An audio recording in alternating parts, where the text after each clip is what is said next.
Now, Isaiah Sharp with the Idaho News 6 forecast. And we will be getting to that major hurricane in just a couple of moments. Taking a look at current temperatures, the Village at Meridian, beautiful this time of night, 67 current temperatures. This high pressure ridge that's kind of sitting off to the south of us is what's keeping those clear skies and keeping those nice temperatures. We've got this low pressure system that's just to the north of us as it pushes in is actually going to condense some of the temperatures heading into your Saturday. Temperatures going to be just a smidge hotter after your Friday. I'll talk about that in my full forecast in just a few moments. We're still going to be seeing some mild temperatures heading into October, though, as those high pressure ridges not really moving around. You can see this low pressure system keeping those cool temperatures to the northern part of the state, but you're going to be expecting gorgeous temperatures throughout the start of next week. I'll talk about that in a few. Let's now shift our focus to some major weather that's happening across the country in the state of Florida as Hurricane Helene has made landfall. Made landfall about an hour ago, and now you can see the major impact, all of that rain, the swirling in the eye just making its way right over the top of Florida, just to the east of Tallahassee, and it's going to continue to gain strength, or it's actually going to start to weaken. It's going to continue to be a hurricane heading into Georgia, which is a major impact. I don't even have to show you the numbers. Let's just look at the power outages that are happening in the state of Florida right now.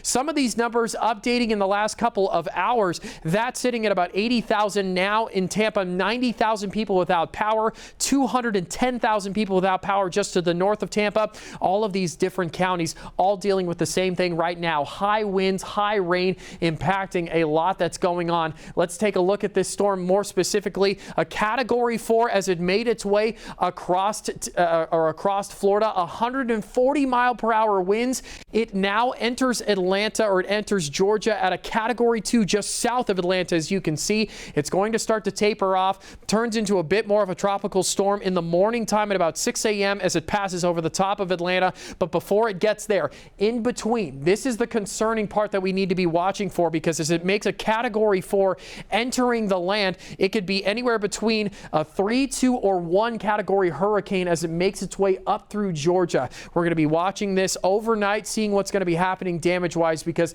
there is tons of wind on top of that, tons of rain that's going to be poured down over the next couple of hours.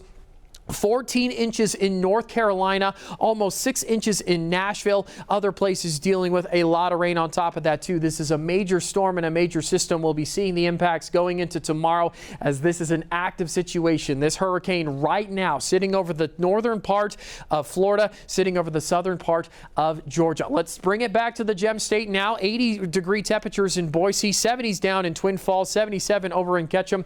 Going into tomorrow, we're going to see a bit of a heat up and even hotter conditions heading into your Saturday. 87 in Boise, 86 down in Twin Falls, 77 up in the mountain ranges. Hotter than normal conditions persisting across the board here. As you can see, a majority of the West Coast, places like Nevada and Utah, northern Arizona, really, really hot, but the Gem State falling in line with that, as we are seeing some fairly warm temperatures to start out this fall. Going into tomorrow, temperatures going to be in the mid to upper 80s across the board, almost breaking into the 90s. Clear skies are on deck for the Treasure Valley.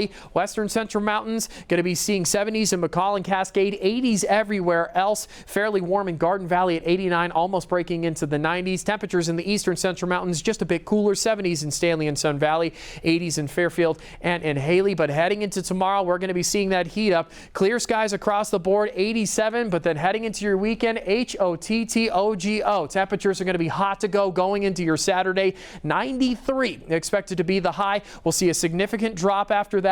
20-degree difference between Monday and Saturday, and then after your weekend, gorgeous temperatures are on deck. Mid to upper 70s. Go out and enjoy it.